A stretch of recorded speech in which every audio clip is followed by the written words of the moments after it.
brought you by Silver Pumps and Motors. Top quality और consistent performance के लिए सिर्फ सिल्वर पंप्स नाम याद रखना। నిన్నటి తన పర్యటనలో వివాదాస్పద ప్లకార్డుపై స్పందించారు జగన్. చంద్రబాబు మోసం చేస్తున్నారు కాబట్టే ప్రజలు కోపం చూపిస్తున్నారు. పథకాలు రావడం లేదు కాబట్టే ప్లకార్డుల రూపంలో ఆ కోపాన్ని చూపిస్తున్నారంటున్నారు జగన్. అయినా ప్లకార్డులు పట్టుకోవడం కూడా తప్పేనా? ప్లకార్డు పట్టుకున్న వ్యక్తి గతంలో టీడీపీ కార్యకర్త కూడా అన్నారు జగన్. చంద్రబాబు మీద కోపంతో టీడీపీ కార్యకర్తలు కూడా మా వైపు వస్తున్నారంటున్నారు జగన్.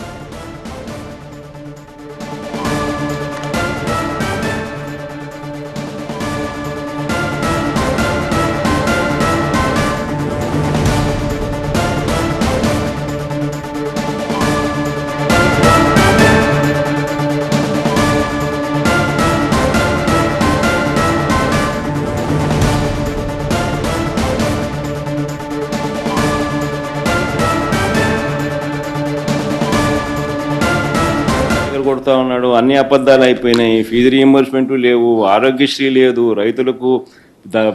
రైతులకు పెట్టుబడి సహాయం రావడం లేదు, గిట్టుబాటు ధరలు రావడం లేదు, మరో పక్క అబద్ధాలు మోసాలతో సూపర్ 6లు లేవు, సూపర్ 7లు లేవు. మరి ఆయన బతుకులు చిన్నాభిన్నం అయిపోయిన పరిస్థితుల్లో ఆయనలో మార్పు వచ్చిందేమో. వచ్చి ఆయన కూడా టీడీపీ యాక్టివ్ మెంబర్ అయినా కూడా వైసీపీలోకి తాను చేరి టీడీపీ వాళ్ళ ఫోటోను టీడీపీ వాళ్ళ మీద ఆయన ఆక్రోశం చూపిస్తూ ఏమన్నాడు, ఏ జాతరలో, గంగమ్మ జాతరలో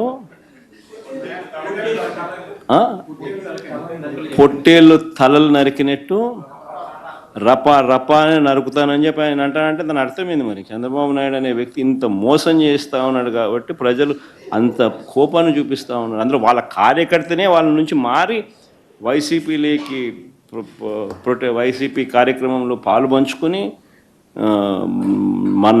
మన అభిమానస్తుడై నెక్స్ట్ టీడీపీ ప్రభుత్వంలో టీడీపీ వాళ్ళను రపా ఏం జాతరలోది, గంగమ్మ జాతరలో ఏం పొట్టేలు తల నరికినట్ట రపా నరుకుతాను. మంచిది కదా.